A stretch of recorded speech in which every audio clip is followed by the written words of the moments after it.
मैंने जो खबर सुना है कि चरेलाम में आज एक व्यक्ति का मृत्यु हुआ है, सबसे पहले मुझे बहुत ख़राब लगा और सब लोग कह रहे हैं कि एक वर्कर मरा है, लेकिन मेरे लिए तो ये सबसे पहले किसी का पिता था, किसी का हस्बैंड था, किसी का भाई था और उसके बाद सबसे इम्पोर्टेंट हिंदुस्तान का एक नागरिक था। ये सिर्फ़ पार्टी वर्कर नहीं था।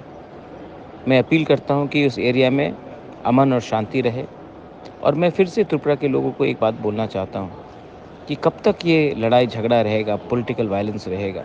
कब तक हम इन्हीं पॉलिटिशियंस की बात सुनकर एक-दूसरे से लड़ते रहेंगे? असली मुद्दे में कोई बात नहीं कर रहा है। तो मैं इसी के लिए आप सबको अपील करना चाहता हूँ कि आप अमन और शांति को कायम रखिए और हाँ, पुलिस अपना काम कीजिए।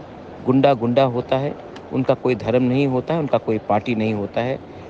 जिसने इनका इनका मर्डर किया है, जिसने इनको मारा है, इनके खिलाफ कार्रवाई इंडिपेंडेंटली सख्त से सख्त होनी चाहिए। हम भाई।